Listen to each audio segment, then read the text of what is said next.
Hello everyone, welcome back to my channel that is Jiya Shanky medical education.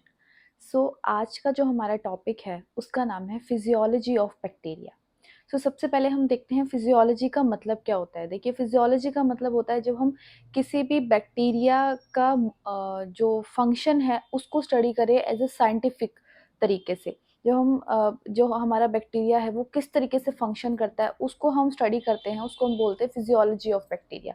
आइए चलिए शुरू करते हैं वीडियो को।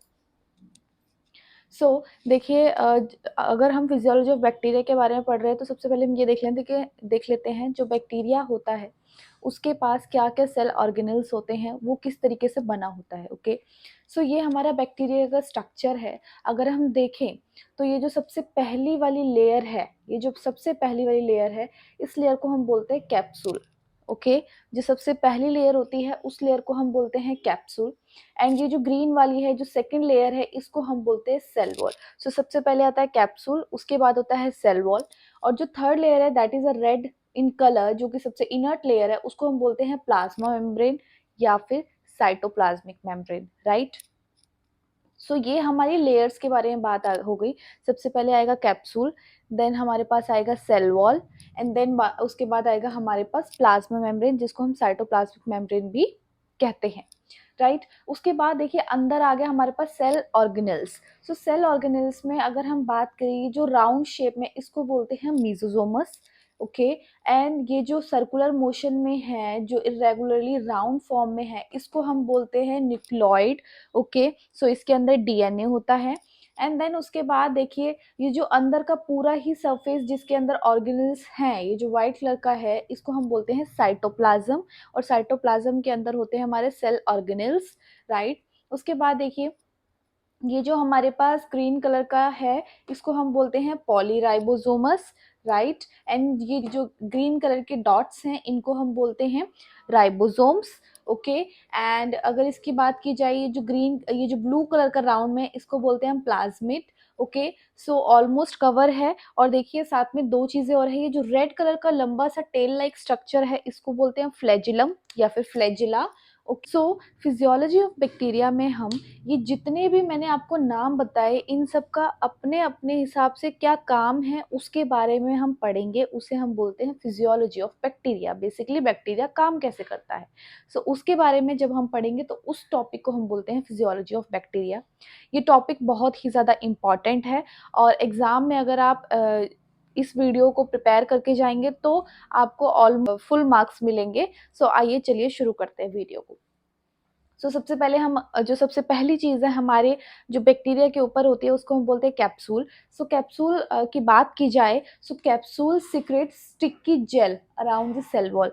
देखिए इसमें क्या बोला है, जो कैप्सूल होता है वो सीक्रेट करता है अपने अंदर से स्टिकी जेल को, एक gel formation, gel like structure को वो अपने अंदर से सेक्रेट करता है जो कि स्टिकी होता है। अब आपको पता ही है जेल थोड़ा सा चिपचिपा होता है। इस तरीके की लिक्विड को ये अपने अंदर से सिक्रेट करता है अराउंड द सेल वॉल के अराउंड सिक्रेट करता है। हम बात करें, ये देखिए हमारी ग्रीन कलर की सेल वॉल है और इसके ऊपर जो है इसको हम बोलते हैं कैप्सूल। ये जो कैप्सूल है ये सेल वॉल के अराउंड स्टिकी जेल को सिक्रेट आउट करता है। पहली चीज समझ आ गई। उसके बाद इफ दे आर शार्प, अगर ये जो कैप्सूल है अगर ये शार्प होते हैं और वेल डिफाइन होते हैं तब हम इसे कैप्सूल कहते हैं। लेकिन if they are not sharp, अगर ये शार्प नहीं होंगे, वेल डिफाइन नहीं होंगे, मतलब कि ये लूज सा होगा स्ट्रक्चर इसका, ठीक है, इसे हम बोलते हैं स्लिम लेयर। क्या बोलते हैं? स्लिम लेयर या फिर स्लाइम लेयर भी कहते हैं। उसके बाद जो कैप्सूल होता है उसका नेचर क्या होता है? वर्लेंस होता है। वर्लेंस का मतलब होता है जो हमारी बॉडी में डिजीज को प्रोड्यूस करने की क्षमता रखता है, मतलब पैथोजेनिक उसका नेचर होता है, उसको हम बोलते हैं वर्लेंस। ओके, बेसिकली वर्लेंस इन नेचर का मतलब कॉज डिजीज। अब डिजीज कॉज करेगा हमारी बॉडी में एज एन एंटीजन की तरह वर्क करेगा, तो ऑब्वियसली हमारी बॉडी का जो इम्यून सिस्टम है उसको एक्टिवेट भी होना पड़ेगा। दैट्स वाई यहाँ पर लिखा है it induced immune system. Right. Chemically ये किस चीज़ का बना होता है? पॉलीपेप्टाइड का बना होता है एंड पॉलीसेकेराइड का बना होता है। बहुत इंपॉर्टेंट है, काफ़ी बार कॉम्पिटिटिव एग्जाम में डायरेक्ट पूछा जाता है। जो बैक्टीरियल कैप्सूल होता है उसका जो कॉम्पोजिशन है वो क्या है? क्या है? Polypeptide and polysaccharide. ओके, सो इसको देखने के लिए हम कोई ऑर्डिनरी स्टेन को नहीं यूज़ कर सकते, हमें इसको देखने के लिए नेगेटिव स्टेन यूज़ करना पड़ता है। सो नेगेटिव स्टेन के एग्जांपल हम कौन कौन से ले सकते हैं, इसमें इंडियाइन ले सकते हैं एंड निग्रोसिल ले सकते हैं। अगर बात की जाए नेगेटिव स्टेन की, सो जो नेगेटिव स्टेन होती है वो सेल को कलर नहीं देती है, जो सेल का बैकग्राउंड होता है उसको कलर देती है, जिसकी वजह से जो सेल के ऑर्गेनेल्स होते हैं वो अच्छे से क्लियरली माइक्रोस्कोप में दिखते हैं, राइट। उसके बाद also demonstrated with serological test, हम इसको सीरोलॉजिकल टेस्ट से भी डेमोन्स्ट्रेट कर सकते हैं। सीरोलॉजिकल का टेस्ट का मतलब क्या होता है, जब एंटीजन और एंटीबॉडी आपस में रिएक्ट करते हैं उसको हम बोलते हैं सीरोलॉजिकल टेस्ट। सो इसमें जो कैप्सूल है वो एज एन एंटीजन की तरह काम करेगा, मतलब फॉरेन सब्सटेंस की तरह काम करेगा। सो इसीलिए मैंने यहाँ पर लिखा है बैक्टीरियल कैप्सूल को जब हम स्पेसिफिक एंटीबॉडी के साथ कंबाइन करेंगे, सो वहाँ पे हमारा कैप्सूल स्वेल हो जाएगा, ओके। साथ में जो सीरोलॉजिकल टेस्ट हम इसमें करते हैं उसका नाम होता है क्वलंग टेस्ट, क्या बोलेंगे, क्वलंग टेस्ट, ओके, या फिर कलिंग टेस्ट बोल सकते हैं आप। उसके बाद इस टेस्ट का एक और नाम होता है कैप्सूल स्वेलिंग टेस्ट, क्या होता है, कैप्सूल स्वेलिंग टेस्ट। इसको हमने कैप्सूल स्वेलिंग टेस्ट क्यों बोला है, क्योंकि जब जो कैप्सूल होता है जब वो एंटीबॉडी के साथ रिएक्ट करता है तो उसकी वजह से जो कैप्सूल है वो स्वेल हो जाता है। वैसे जो कैप्सूल की लेयर होती है वो थिन होती है, बट वो जो कैप्सूल की लेयर होती है वो स्वेल हो जाती है और वो हम इजीली देख पाते हैं। सो इसलिए हमने इसका दूसरा नाम रखा हुआ है कैप्सूल स्वेलिंग टेस्ट, राइट। अब अगर फंक्शन की बात की जाए कैप्सूल की, जो मेन चीज़ हम फिजियोलॉजी ऑफ बैक्टीरिया में पढ़ने वाले हैं, सो ये क्या करता है, ये बैक्टीरिया को प्रोटेक्शन प्रोवाइड करता है। जो कैप्सूल होता है वो बैक्टीरिया को प्रोटेक्शन प्रोवाइड करता है। ये प्रिवेंट करता है फेगोसाइटोसिस से, ये बैक्टीरिया को फाइगोसाइटोसिस से प्रिवेंट करता है। फेगोसाइटोसिस का मतलब क्या है, हमारी बॉडी में बहुत सारे सेल होते हैं जो कि वाइट ब्लड सेल्स में कंसीडर होते हैं। सो उनका कुछ सेल्स का काम होता है, फेगोसाइट का काम होता है, उनको हम फेगोसाइटिक सेल्स भी बोलते हैं। सो वो क्या करते हैं, जो बैक्टीरिया होता है उसको एनगल्फ कर जाते हैं, निगल जाते हैं, और जिसकी वजह से वहाँ पर किल हो जाता है बैक्टीरिया, राइट। सो उस चीज़ से प्रिवेंट करता है, कौन करता है, कैप्सूल। एंड देन उसके बाद prevent destruction by lytic enzyme. कुछ एंजाइम होते हैं जिनको हम बोलते हैं लाइटिक एंजाइम। जो लाइटिक एंजाइम होते हैं वो उसको ब्रेक डाउन कर देते हैं बैक्टीरिया को। सो बैक्टीरिया को ब्रेक डाउन से कौन बचाता है, कैप्सूल बचाता है, ओके। सो ये है कैप्सूल का फिजियोलॉजिकल फंक्शन जो कि बहुत ज़्यादा इंपॉर्टेंट है। सो जो नेक्स्ट हम पढ़ने वाले हैं उसका नाम है सेल वॉल। सो कैप्सूल के बाद जो ये ग्रीन लेयर है इसको हम बोलते हैं सेल वॉल, ओके। सो जो सेल वॉल होती है उसका जो साइज होता है वो 10 to 25 नैनोमीटर होता है, मतलब कि बहुत ज़्यादा स्मॉल होती है। क्योंकि ये बहुत ज़्यादा स्मॉल होती है तो इसको हम सिर्फ इलेक्ट्रॉन माइक्रोस्कोप की हेल्प से ही देख सकते हैं। ये बनी किसकी होती है, it is composed of N acetyl glucosamine and N acetyl muramic की ये बनी होती है, ओके। उसके बाद ये वर्लुएंस इन नेचर होती है, मतलब कि हमारी बॉडी में डिजीज़ कॉज करने की क्षमता रखती है। एंड अगर ये हमारी बॉडी में डिजीज़ कॉज करेगी, सो ये हमारी बॉडी के इम्यून सिस्टम को भी इंड्यूस करेगी, राइट। सो अगर इसके फंक्शन की बात की जाए, जो सेल वॉल होती है वो बैक्टीरिया को शेप प्रोवाइड करती है, ओके। सो बैक्टीरिया को शेप प्रोवाइड करने का कौन काम करता है, सेल वॉल होता करता है। एंड रिजिडिटी भी प्रोवाइड करती है। रिजिडिटी का मतलब होता है कठोर ना, कठोरता जिसे बोलते हैं हम उसको रिजिडिटी कहते हैं, मतलब कि हार्डनेस प्रोवाइड करती है। उसके बाद अगर बेस्ड ऑन सेल वॉल के हिसाब से बोलूँ, सेल वॉल के हिसाब से दो तरीके के बैक्टीरिया होते हैं, एक होता है gram positive and gram negative. So अगर ग्राम पॉजिटिव बैक्टीरिया की बात की जाए तो उसकी जो सेल वॉल होती है वो थिक पॉलीपेप्टाइडोग्लाइकन की बनी होती है। एंड उसके अंदर टिकॉइक एसिड होता है, जो टिकॉइक एसिड होता है वो मेटाबॉलिज्म में हेल्प करता है। एंड ग्राम नेगेटिव की जो लेयर होती है सेल वॉल की, उसके अंदर थिन पेप्टिडोग्लाइकन प्रेजेंट होता है, उसके साथ साथ लाइपोपॉलीसेकेराइड की भी लेयर उसके अंदर प्रेजेंट होती है। सो नाउ जो थर्ड लेयर है जिस उसका नाम होता है साइटोप्लाज्मिक मेम्ब्रेन। जो साइटोप्लाज्मिक मेम्ब्रेन होती है, जो रेड कलर की जो आपको मेम्ब्रेन दिख रही है, इसको हम बोलते हैं साइटोप्लाज्मिक मेम्ब्रेन। इसका दूसरा नाम होता है प्लाज्मिक मेम्ब्रेन, जो मैंने यहाँ पे लिखा है प्लाज्मा मेम्ब्रेन, राइट। सो साइटोप्लाज्मिक मेम्ब्रेन का दूसरा नाम होता है प्लाज्मा मेम्ब्रेन। एंड जो इसका साइज होता है वो 5 to 10 नैनोमीटर होता है, which is much smaller than cell wall. That means जो सेल वॉल होती है उससे भी ज़्यादा स्मॉलर होती है साइटोप्लाज्मिक मेम्ब्रेन, जिसका दूसरा नाम होता है प्लाज्मिक मेम्ब्रेन या फिर प्लाज्मा मेम्ब्रेन, ओके। सो क्योंकि ये बहुत ज़्यादा छोटी है तो इसको भी हम इलेक्ट्रॉन माइक्रोस्कोप की हेल्प से ही हम देख सकते हैं। एंड ये बनी किससे होती है, दैट मीन्स ये कंपोज्ड किससे होती है, लाइपोप्रोटीन एंड कार्बोहाइड्रेट्स। जो सेल साइटोप्लाज्मिक मेम्ब्रेन होती है उसके अंदर क्या क्या केमिकल्स होते हैं, एक होता है लाइपोप्रोटीन एंड सेकंड वन होता है कार्बोहाइड्रेट्स होते हैं। अगर फंक्शन की बात की जाए सो ये जो मेम्ब्रेन होती है वो सेमी परमिएबल मेम्ब्रेन की तरह एक्ट करती है। सेमी परमिएबल मेम्ब्रेन का मतलब क्या होता है, ये जो मेम्ब्रेन होती है ये इंपोर्ट करती है या फिर एक्सपोर्ट करती है कुछ सिलेक्टिव आइंस को या फिर मॉलिक्यूल्स को। मतलब कि सेमी परमिएबल एक ऐसी मेम्ब्रेन है जो परमिशन देती है कुछ आयंस या मॉलिक्यूल्स को जो कि सिलेक्टिव होते हैं कि वो ही अंदर आ सकते हैं और वही बाहर जा सकते हैं। मतलब ये फुल्ली परमिएबल नहीं होती है, हर चीज़ अंदर बाहर नहीं जा सकती है, ये कुछ ही चीज़ों को अलाउ करती है। उसके बाद बात की जाए, उसके बाद आता है हमारा साइटोप्लाज्म। ये जो पूरा जिसके अंदर सेल ऑर्गेनेल्स है, ये जो व्हाइट कलर का पूरा आ रहा है इसको हम बोलते हैं साइटोप्लाज्म। ओके, जो साइटोप्लाज्म होता है ये जेल लाइक वाटरी सोल्यूशन होता है। इसके अंदर वाटर होता है लेकिन ये वाटर जैसे हम पानी पीते हैं काइंड ऑफ वैसा नहीं होता, ये जेल लाइक का वाटरी सोल्यूशन होता है, मतलब थोड़ा थिक होता है। जेल लाइक वाटरी सोल्यूशन होता है। Cytoplasmic of eukaryotic is different than prokaryotic bacteria. अब आपने मेरी इंट्रोडक्शन ऑफ माइक्रोबायोलॉजी के लेक्चर में देखा होगा कि मैंने आपको यूकार्टिक और प्रोकार्टिक के बीच का डिफरेंस बताया था। वही चीज़ हम यहाँ पर बता रहे हैं। जो यूकार्टिक होता है, जो प्रोकार्टिक होता है, उन दोनों के ही साइटोप्लाज्म एक दूसरे से काफ़ी डिफरेंट होते हैं। ठीक है। And this cytoplasm contains many organelles. जो साइटोप्लाज्म होता है उसके अंदर बहुत सारे ऑर्गेनेल्स होते हैं। ये जितने भी मैंने आपको यहाँ पे डायग्राम दिखा रखे हैं ये सारे के सारे ऑर्गेनेल्स होते हैं। पहला होता है क्रोमोसोमल डीएनए, राइट। ये जो रेड कलर का है उसको बोलते हैं हम क्रोमोसोमल डीएनए, जिसको न्यूक्लियोटाइड भी कहते हैं। उसके बाद प्लाज्मिड है, देन राइबोसोम्स है, देन स्पोर्स है एंड देन ग्रेनुल्स है। अब हम नेक्स्ट स्लाइड में इन्हीं के बारे में डिटेल में स्टडी करेंगे। जो अब साइटोप्लाज्म है उसके अंदर जो ऑर्गेनेल्स हैं उसके बारे में स्टडी करते हैं। सबसे पहला है क्रोमोसोमल डीएनए। कि क्रोमोसोमल डीएनए का दूसरा नाम होता है न्यूक्लियोटाइड डीएनए। आप देख सकते हैं ये जो रेड कलर का स्ट्रक्चर है इसको हम बोलते हैं क्रोमोसोमल डीएनए या फिर न्यूक्लियोटाइड डीएनए।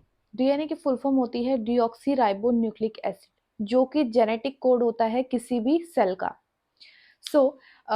इसीलिए इसको बोला गया है जो क्रोमोसोमल डीएनए होता है वो जेनेटिक कोड को अपने अंदर कैरी करता है, which is not bound by nuclear membrane. ये जो क्रोमोसोमल डीएनए होता है इसके ऊपर कोई भी न्यूक्लियर मेम्ब्रेन नहीं होती है, इसीलिए लिखा गया है which is not bound by nuclear membrane.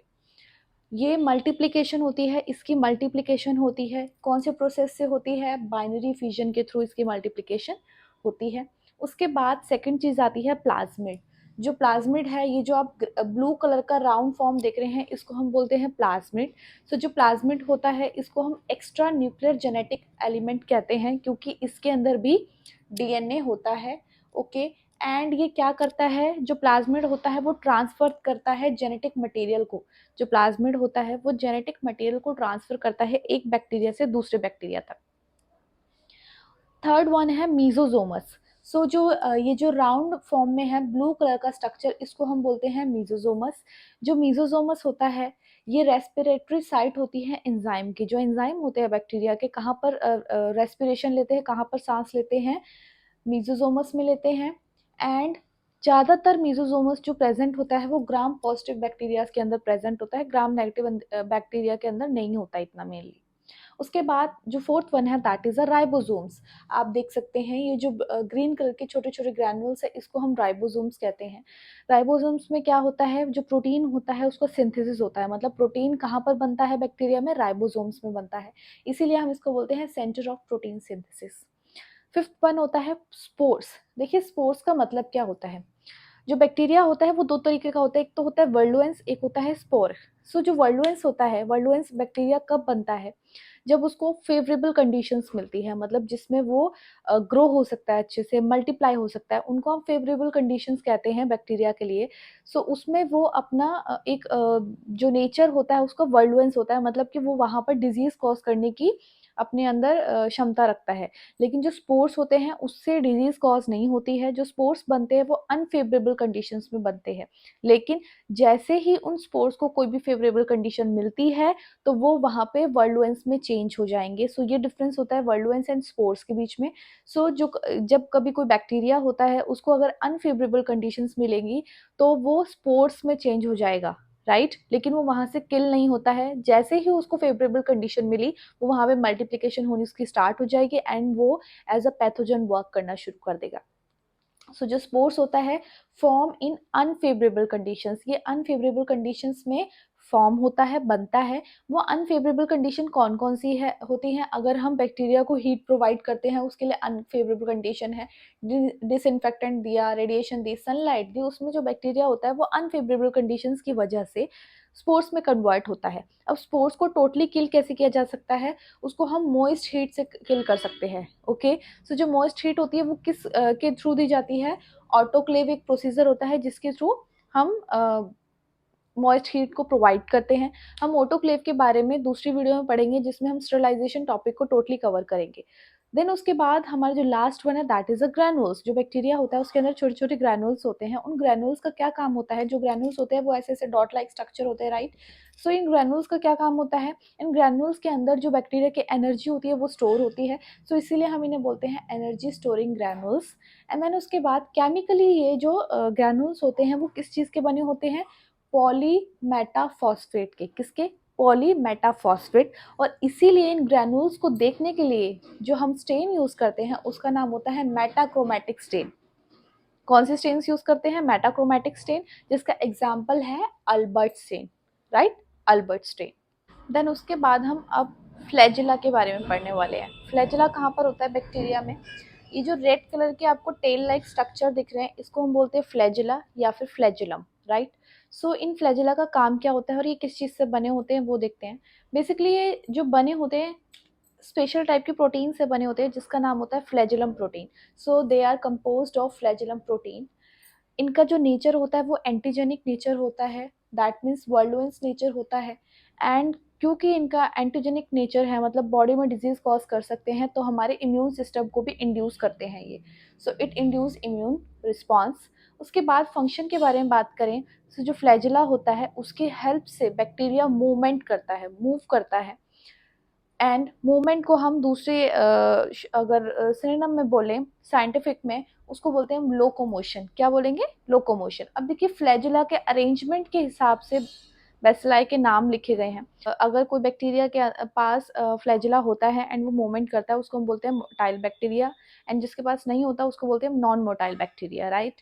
सो अब मैं बात करूं, मान लीजिए एक पास एक बैक्टीरिया है जिसके पास एक ही फ्लैजिला है उसको बोलते हैं मोनोट्रिकस। मोनो का मतलब होता है एक। एंड देन अगर उसके दोनों एंड पे ही सिंगल सिंगल फ्लैजिला है उसको बोलते हैं एम्फीट्रिकस। एंड उसके एक एंड पे बहुत सारे फ्लैजिला हैं लेकिन सिर्फ एक एंड पे है उसको बोलेंगे लोफोट्रिकस। लेकिन अगर दोनों ही एंड पे हैं बहुत सारे फ्लैजिला उसको बोलते हैं एम्फीलोकोट्रिकस, राइट। एंड फ्लैजिला पूरे ही बैक्टीरिया के ऊपर है उसको बोलते हैं एम्फीलोपोट्रिकस, राइट। अब देखिए जो फ्लैजिला है उसको देखने के लिए हम स्पेशल स्टेन्स को यूज करते हैं जिसका नाम होता है सिल्वर इम्प्रेग्नेशन स्टेन। ये जो सिल्वर इम्प्रेग्नेशन स्टेन होती है वो फ्लैजिला को थिकर बनाती है, मतलब थोड़ा मोटा कर देती है सो दैट हम उसको देख सकें। अगर हमें बैक्टीरिया का मोटाइलनेस देखनी है, उसकी मूवमेंट देखनी है, ठीक है, सो मोटिलिटी देखनी है अगर हमें, तो उसके लिए हम सेमी सॉलिड मीडिया को यूज़ करते हैं। एंड अगर हम सिल्वर इम्प्रेग्नेशन स्टेन को स्टेन करते हैं किसी बैक्टीरिया के ऊपर उसके फ्लैजिला को देखने के लिए, सो उसको हम विद सिर्फ इलेक्ट्रॉन माइक्रोस्कोप की हेल्प से ही विजुअलाइज कर सकते हैं, देख सकते हैं। So now there is a last thing जिसका नाम है फिम्ब्रिय एंड पिली। जो फिम्ब्रिय होता है आप देख सकते हैं जो ब्लू कलर के हेयर लाइक स्ट्रक्चर है इसको बोलते हैं हम फिम्ब्रिय। एंड जो पिली होता है वो ग्रीन कलर के स्टैंड्स होते हैं इसको हम पिली बोलते हैं। सो सबसे पहले हम फिम्ब्रिय के बारे में पढ़ते हैं। जो फिम्ब्रिय होता है वो हेयर लाइक स्ट्रक्चर होता है, बाल की तरह दिखता है, ठीक है। So that's why I have written over a hair like structure. जो फिम्ब्रिय होता है वो ग्राम नेगेटिव बैक्टीरिया के अंदर प्रेजेंट होता है। जो पिली होता है वो फ्लैजिला के कंपैरेटिवली बहुत ज़्यादा शॉर्ट होता है, छोटा होता है, थिनर होता है, पतला होता है। आप देख सकते हैं ये है फ्लैजिला रेड कलर का और इसके कंपैरेटिवली ये जो फिम्ब्रिय है ये बहुत छोटा भी है और पतला भी है, right. So that's why I have written over here it is shorter and thinner than flagella. उसके बाद इसको हम देख सकते हैं सिर्फ इलेक्ट्रॉन माइक्रोस्कोप के through, that's why I have written over here it is seen only by electron microscope. इसको हम देखने के लिए हम एक स्पेशल टेस्ट यूज़ करते हैं जिसका नाम होता है हीम एग्लूटिनेशन टेस्ट। इसका नेचर होता है एंटीजेनिक होता है, इसका नेचर एंटीजेनिक होता है, इसीलिए ये हमारी बॉडी के अंदर इम्यून रिस्पॉन्स करवाता है, इंड्यूस करता है इम्यून रिस्पॉन्स को। पीली के बारे में बात करें, सो मैंने फिम्ब्रिए को कंपेयर किया था फ्लैजिला के साथ, नाउ मैं पीली को कंपेयर करूंगी फिम्ब्रिए के साथ। अब आप क्लियरली देख सकते हैं जो पिली है वो फिम्ब्रे के कंपैरेटिवली बहुत लंबा है ना। सो इसलिए मैंने यहाँ पे लिखा है ये थिकर भी होता है, मोटा भी होता है। So that's why I have written over here जो पिली होता है that is longer and thicker than fimbriae, fimbriae से लंबा भी होता है और थिकर भी होता है। ये फ्यू इन नंबर्स होता है, मतलब कि बैक्टीरिया के ऊपर ये बहुत कम नंबर्स में होता है। जो फिम्ब्रिए होते हैं वो तो हेयर लाइक स्ट्रक्चर होता है और पूरे ही बैक्टीरिया को ऑलमोस्ट कवर करके रखता है, बट पिली ऐसा नहीं होता है, वो 2 या 3 होते हैं ऐसे। उसके बाद जो पिली होते हैं वो स्पेशल टाइप के प्रोटीन से बनते हैं जिसका नाम होता है पिलिन प्रोटीन, राइट। जो पिली होते हैं वो 2 टाइप के होते हैं, एक होता है कॉमन, एक होता है सेक पिली। जो कॉमन होता है उसको हम बोलते हैं फिम्ब्रिए, एंड जो सेक पिली होता है उसका काम क्या होता है, वो हमारे जीनोम को ट्रांसफर करता है। सो जीनोम को ट्रांसफर करेगा कैसे, जो जैसे कि प्लाज्मिड, प्लाज्मिड जीनोम को ट्रांसफर करेगा एक बैक्टीरिया से दूसरे बैक्टीरिया तक। अब ये जो ट्रांसफर कर रहा है कौन से प्रोसेस के थ्रू कर रहा है, कॉन्जुगेशन से कर रहा है, बहुत इंपॉर्टेंट है, याद रखना। अगेन पिली को देखने के लिए भी हम इलेक्ट्रॉन माइक्रोस्कोप की ही हेल्प लेते हैं। So that's why I have written over here pili is visualized by electron microscope. So ये था आज का हमारा topic physiology of bacteria. If you understood this video then please do like and share my video, and please subscribe to my channel, and please support women empowerment. Thank you very much.